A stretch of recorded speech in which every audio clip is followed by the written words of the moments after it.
आजचा विषय आहे जागतिक पटलावरचा, लोकशाही देशाच्या हुकुमशाही प्रवृत्तीचा। आपलं घर सुरक्षित ठेवण्यासाठी दुसऱ्याचं घरच नष्ट करण्याच्या वृत्तीचा, अमेरिकेच्या नव्या धटिंगणशाहीचा आणि डोनाल्ड ट्रम्प यांच्या नव्या खुमखुमीचा। या विषयाबद्दल सविस्तर बोलूच, पण हा विषय समजून घेताना काही दिवसांपूर्वी वाचलेल्या या ओळी मला आठवल्यात। वह कहते हैं ये बर्फ भी हमारी, ये जमीन भी हमारी।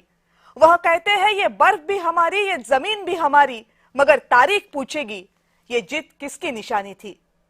समंदर हंसता है उनकी दूरबीन निगाहों पे, जो सरहदें मिटाकर भी खुद अमन की बानी थी। नक्शों पर हुकूमत आसान होती है शायद, नक्शों पर हुकूमत आसान होती है शायद, मगर हवा के रुख पर किसकी हुक्मरानी थी। हर फतह के पीछे एक कहानी छुपी रहती है, हर फतह के पीछे एक कहानी छुपी रहती है, कभी तेल की, कभी ताकत की, कभी पुरानी थी। आज जो खुद को मुंसिफ कहते फिरते हैं इस दुनिया में, आज जो खुद को मुंसिफ कहते फिरते हैं इस दुनिया में, कल उन्हीं के फैसलों से कितनी बस्ती वीरानी थी। बर्फ शायद पिघल जाए, बर्फ शायद पिघल जाए, समंदर भी बदल जाए, मगर सवाल वही रहेगा, ये जीत किसकी निशानी थी। व्हेनेझुएला सारख्या स्वतंत्र देशातून त्यांच्या अध्यक्षांना हातकड्या घालून उचलून आणून अमेरिकेच्या जेलमध्ये डांबल्यानंतर आता डोनाल्ड ट्रम्प यांनी युरोपावर डोळे वटारायला सुरुवात केली आहे। मुद्दा काय आहे? मुद्दा आहे ग्रीनलँड नावाच्या बेटाचा। युरोपातील डेन्मार्क देशाच्या अधिपत्याखाली पण तरीही स्वायत्त असलेलं हे बेट अमेरिकेला विकत घ्यायचंय। म्हणजे कुणी ते विकायला काढलंय का? अजिबात नाही, पण तरी अमेरिकेला ते हवंय, म्हणून डोनाल्ड ट्रम्प यांचा हा खरेदीचा अट्टहास। डेन्मार्कनं याला नकार दिला, मग एकतर गुमान ते विकत द्या, नाहीतर आम्ही लष्करी बळावर घेतो अशी धमकी ट्रम्प यांनी दिली। आता युरोपामधले ब्रिटन, फ्रान्स यासारख्या अनेक देश आहेत ज्यांनी डोनाल्ड ट्रम्प यांना विरोध केला।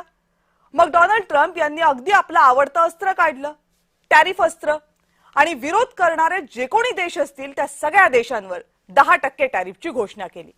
आता इस्रायल पॅलेस्टाईन संघर्ष, रशिया युक्रेन युद्ध, इराण सारख्या देशातले अंतर्गत संघर्ष, या सगळ्यामध्ये जग होरपळते आणि त्या जगाला आता आणखी नवे वाद नको आहेत।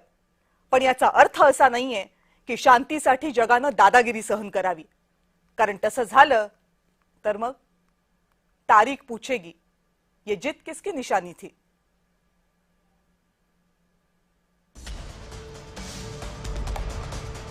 अमेरिकेचे अध्यक्ष डोनाल्ड ट्रम्प यांच्या एका मागणीनं सध्या जगाला धक्का बसलाय। अमेरिकेच्या पूर्वेला असलेल्या ग्रीनलँड प्रांतावर ट्रम्प यांनी उघडपणे दावा केलाय। हे बेट एकतर आम्हाला विकत द्या, नाहीतर आम्ही बळाचा वापर करून ते ताब्यात घेऊ, अशी भूमिका डोनाल्ड ट्रम्प यांनी घेतली आहे। आज तर ट्रम्प यांनी कहरच केला। कॅनडा, ग्रीनलँड आणि व्हेनेझुएला या देशांना अमेरिकेचा भाग दाखवणारा एक AI नकाशा ट्रम्प यांनी सोशल मीडियावर पोस्ट केला। ग्रीनलँड बाबतच्या या अजब मागणीमागे ट्रम्प यांनी अनेक कारणं दिली आहेत। अमेरिकेनं ग्रीनलँड नाही घेतलं तर नजीकच्या भविष्यात चीन किंवा रशिया त्याचा ताबा घेतील, असा ट्रम्प यांचा तर्क आहे आणि म्हणूनच अमेरिकेच्या राष्ट्रीय सुरक्षेसाठी ग्रीनलँडवर नियंत्रण महत्त्वाचं आहे, अशी ट्रम्प यांची भूमिका आहे। पण यामागे इतरही कारण आहेत। सर्वात महत्त्वाचं कारण आहे ते म्हणजे दुर्मिळ धातू। इलेक्ट्रॉनिक उपकरणं आणि इलेक्ट्रिक कार्सच्या बॅटरी बनवण्यामध्ये या दुर्मिळ धातूंचा वापर होतो। तसंच ग्रीनलँडमध्ये तेल आणि गॅसचे मोठे साठे आहेत, असंही वृत्त आहे। तेल साठे असलेल्या देशांवर, भूभागांवर अमेरिकेनं कब्जा केल्याची अनेक उदाहरणं आहेत। ग्रीनलँड हे बेट गेल्या 300 वर्षांपासून डेन्मार्क या युरोपियन देशाचा भाग आहे। साहजिकच ट्रम्प यांच्या मागणीला युरोपनं तीव्र विरोध केलाय। ग्रीनलँडमध्ये सैन्य पाठवण्याची तयारी जर्मनी आणि ब्रिटननं दर्शवली आहे। प्रतिकात्मक स्वरूपात युरोपचे काही लष्करी अधिकारी ग्रीनलँडमध्ये दाखलही झाले, पण ट्रम्प यांचा आतताईपणा वाढत चाललाय। विरोध करणाऱ्या सर्व 8 देशांवर ट्रम्प यांनी 10% टॅरिफ लावलं। एवढंच नाही तर फ्रान्सनं जर अमेरिकेच्या मागणीला पाठिंबा दिला नाही तर फ्रान्सवर 200% टॅरिफ लावण्याची धमकी ट्रम्प यांनी दिली आहे। अमेरिकेच्या या गुंडगिरीमुळे जगातले बहुतांश देश चिडलेत, कारण आज ग्रीनलँडचा वाद सुरू आहे, पण उद्या कुणाचा नंबर लागेल याबाबत काहीच सांगता येत नाही। आता युरोप हे सगळं संकट कसं पेलतो याकडेच लक्ष आहे। ब्युरो रिपोर्ट, जय महाराष्ट्र।